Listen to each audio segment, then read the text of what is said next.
ating pantanim. Nakuha tayo kahapon.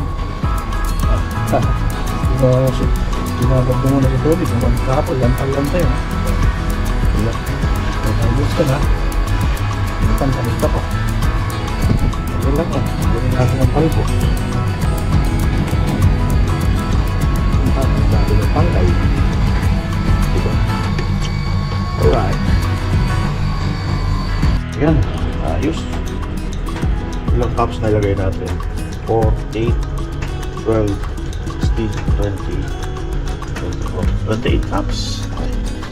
May mga ganyan butas-butas para sa dapat pasok ang tubig at nakakasipsip ang ugat ng nutrient. Lalagyan natin yan ng nutrient solution. Mga half cups ang lalim ng tubig. Para siya. Ito tinatawag natin Kratky style hydroponics. Basic hydroponics. Nakababad lang ang tanim sa tubig. Walang circulation, walang oxygenation. Tapos pagka na-deplete na yung tubig, top up lang tayo ng top up. Lalagyan natin ng nutrient solution mix ng ating tubig. Mild lang, mild to low concentration. Habang hindi pa fully develop ang ugat. At ito ang ating mga kangkong na tatanim. Anyway, let's get it on!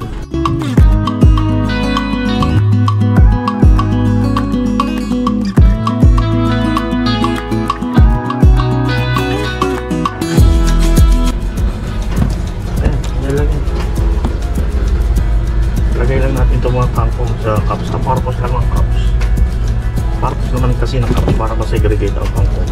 At saka para mapatayo. Hirap patayuin so direkta sa tubig. Ano lang yun. Ayan. Mapuno natin yung isang container ba? Marami-raming cups na yan. Ilan o?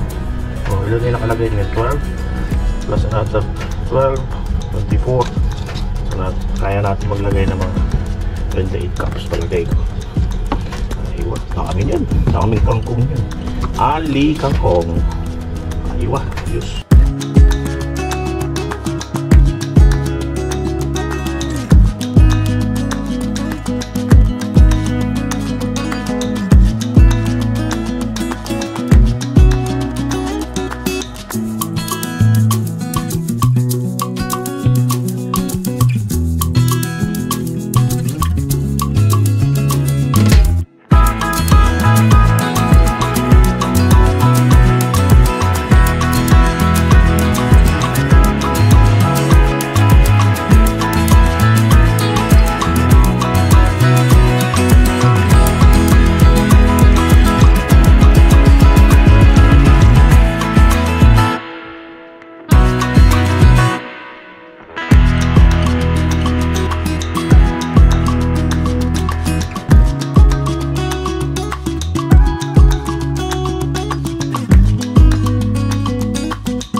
Lang natin ng mga dalawang tangkay.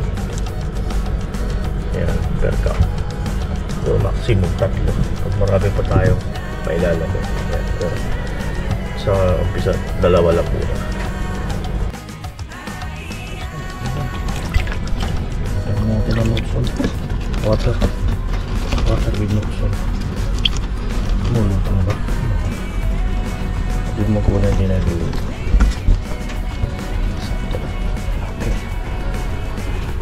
Now we'll wait and see. Meanwhile, at lumbaks pa natin gagawin.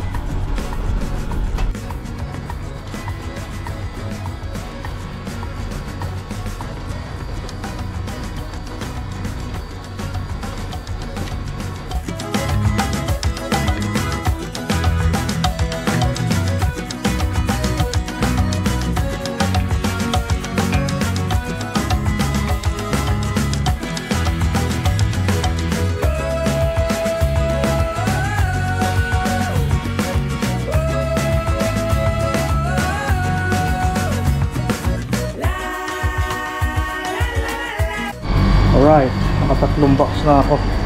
Meron pa tayong talbos. So, diba? May talbos tayo. Meron pa tayo. Punta din sa port box. Yan. Ayun. Pangatlong box. Tapos din natin. Ngayong linggo. Kapag kahapon. Ayun meron. Ito pa. Apat na box. Yan. Kangkong Crab King Hydroponics. Itirik na naman araw kaya delikado. Parang gaya kahapon. Naluluto sa init kaya ito gagamitin natin. Nice. Palm dates. Dates palm.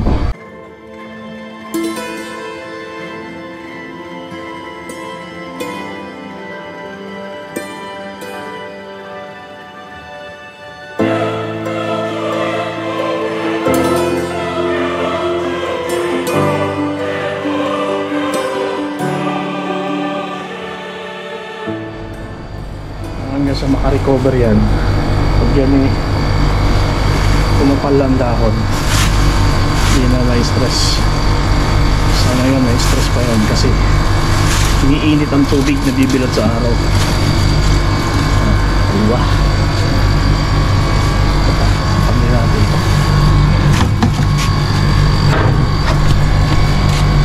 Slide na.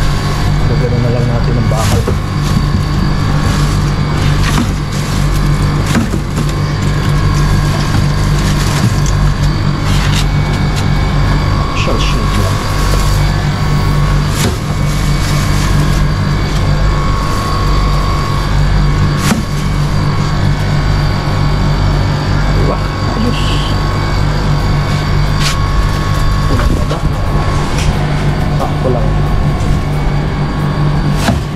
Hindi naman naarawan yung gilid. Ayos na yan. Sakto na yan. Partial shade hanggang sa fully recover. Kanya meron pa tayo na harvest na albos ng pangko.